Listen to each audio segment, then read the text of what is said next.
Here's a strange paradox. The less you care, the more life tends to align in your favor. When you stop chasing, obsessing, and clinging to things with desperation, they begin to flow effortlessly toward you. But why? Michel de Montaigne, a 16th century philosopher, lived by this idea. He viewed the world with curiosity, not attachment, questioning why people were trapped in cycles of worry, desire, and disappointment. His discovery was straightforward.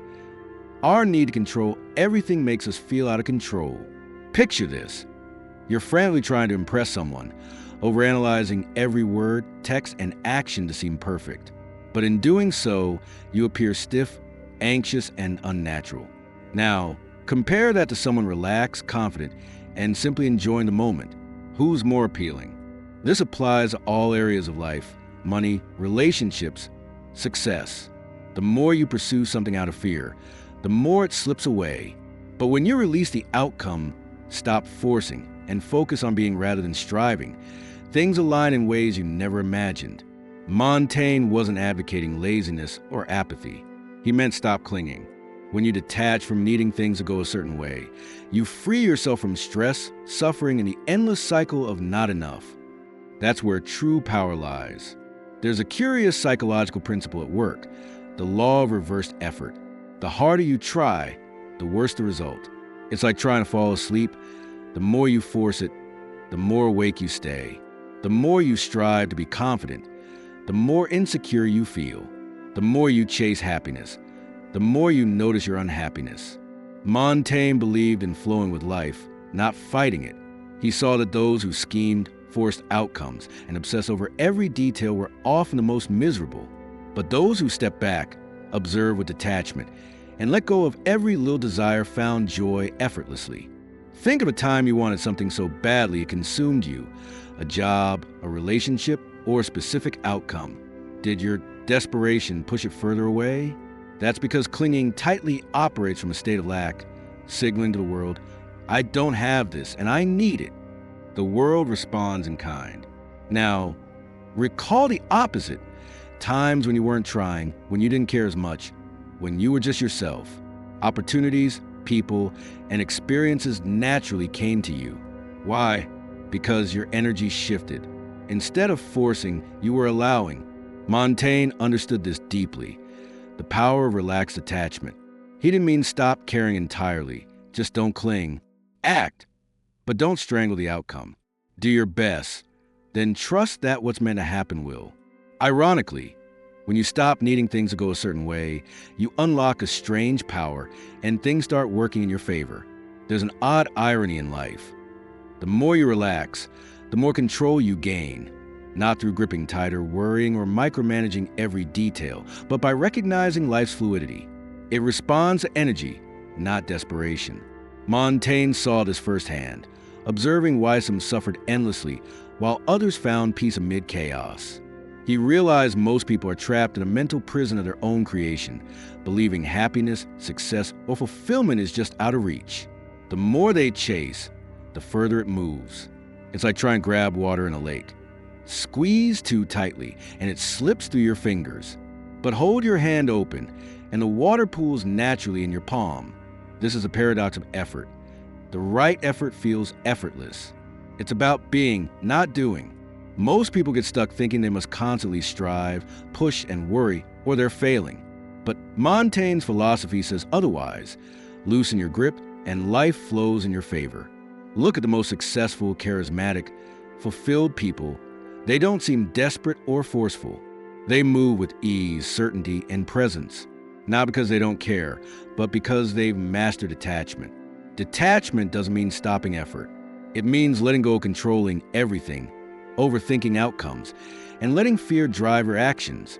Instead, you move with confidence, trusting things will unfold as they should.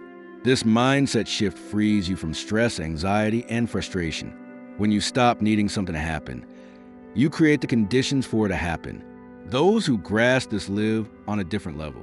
So, what happens when you live this way? When you stop holding life so tightly and let it flow? It's like stepping out of the storm you were creating yourself. The tension, struggle, and mental tug-of-war were self-imposed. Montaigne understood this profoundly.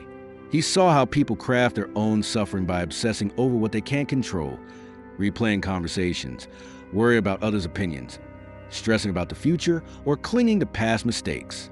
But what if you just stopped, not recklessly, but in a way that says, "This isn't helping me"? Consider how much of your stress comes from problems that aren't real. How often do you suffer more in your mind than in reality?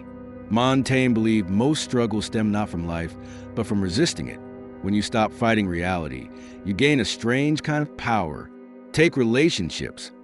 Someone chasing love, overthinking every interaction, worrying about being liked, often pushes people away.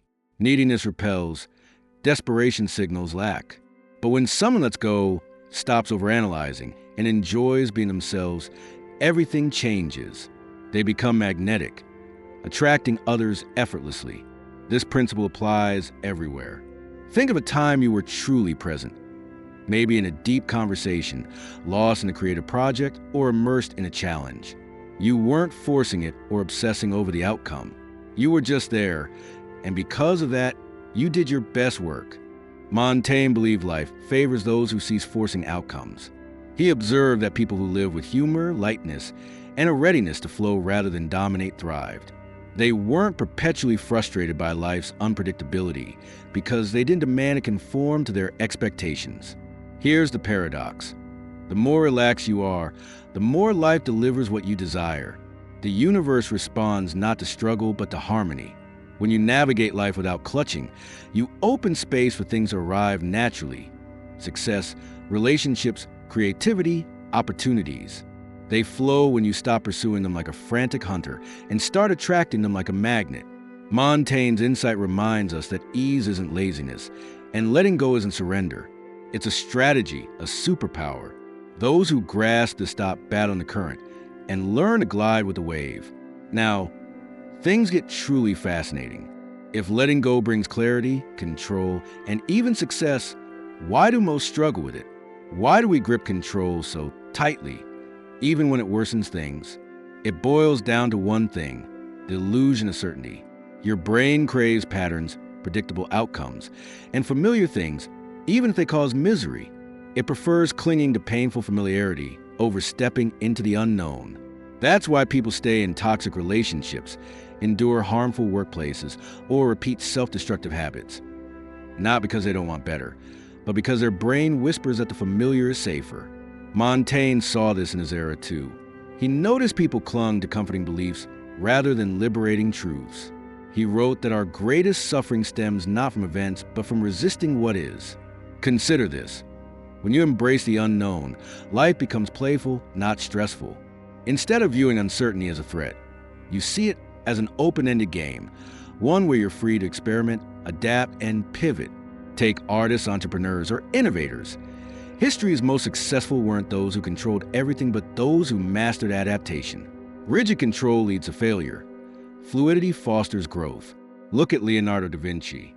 Had he fixated on one path or rigid goal, he'd never become a legendary polymath. Instead, he followed curiosity, moved between disciplines, and released the need to define himself narrowly. As a result, he excelled in painting, anatomy, engineering, and early robotics. Or consider top investors. They don't panic during market crashes because they understand cycles. They expect uncertainty, staying calm while others unravel. Knowing control is an illusion, and that's why they don't need it. Now, reflect on your life. Where are you holding on to certainty that's holding you back? Perhaps it's a belief about yourself that no longer fits, an identity you fear releasing, or a path you're on but no longer feel connected to. Yet you persist because it's the plan.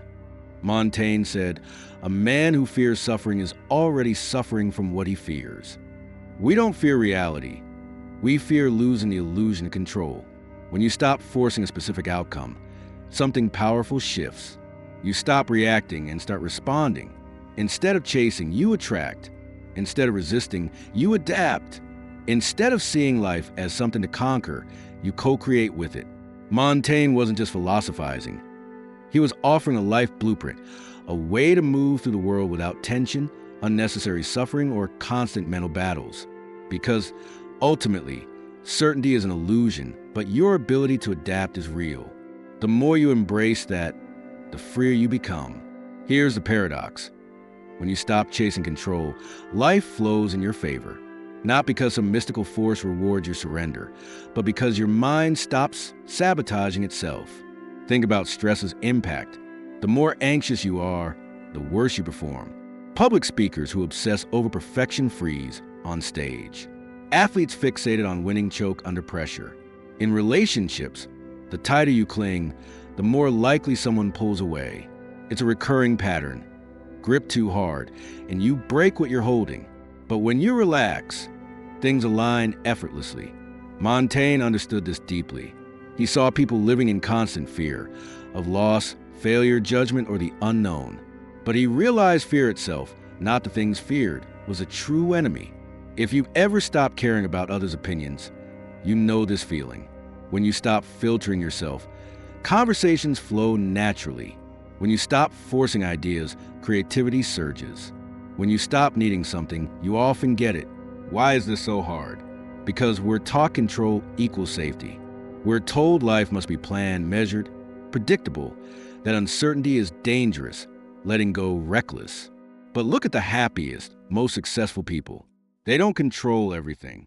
They embrace the unknown, let life unfold, and trust their ability to adapt. They know the line between discipline and obsession, structure and suffocation. Here's the truth. Most stress doesn't come from what's happening, but from resisting it.